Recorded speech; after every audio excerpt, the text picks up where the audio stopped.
Have you ever noticed how some things in nature are always moving, while other things stay very still? Think of a river. The water is constantly flowing from one place to another. Now think of a lake. The water sits in a basin. It stays there over time. In our daily lives, we often look at money in a similar way. There is a common desire to understand the difference between what we receive and what we actually possess.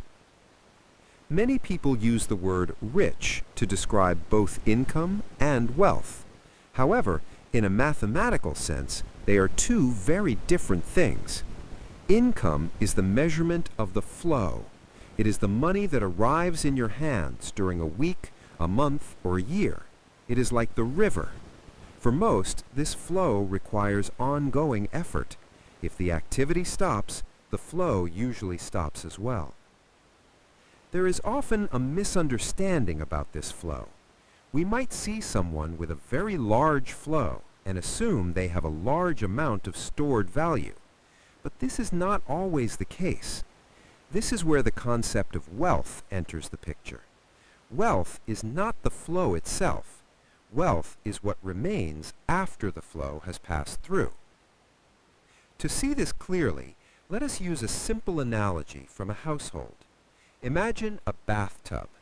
You turn on the faucet, water begins to pour into the tub. This water represents income. It is the new resource entering the system. Now look at the bottom of the tub. The drain is the way water leaves.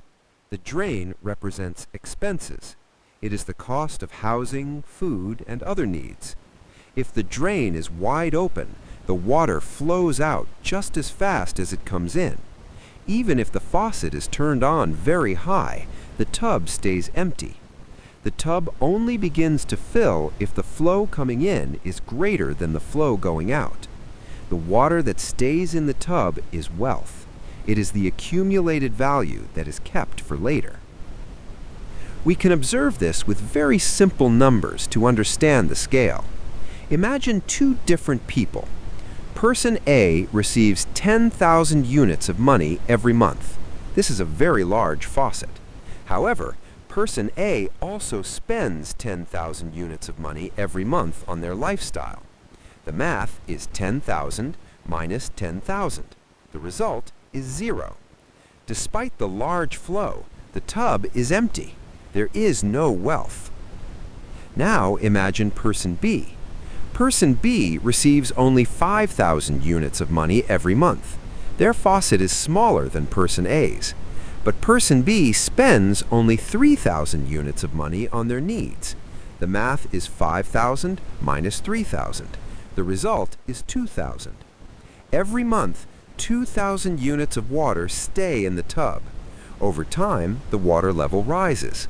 Even with a smaller income, Person B is accumulating wealth. The educational takeaway is a matter of clear observation. Income is what you see in the moment. Wealth is what you do not see because it is stored away. A person can have a high income and zero wealth. A person can also have a modest income and significant wealth. It is the relationship between the faucet and the drain that determines the level in the tub. Understanding this helps us see the world with more clarity.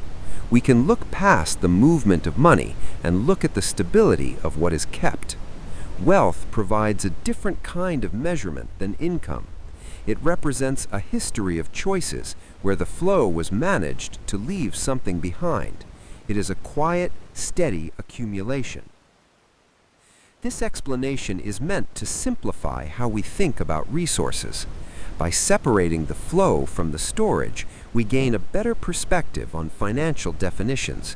It is a neutral study of mathematical balance. Disclaimer: this content is for educational purposes only, not financial advice.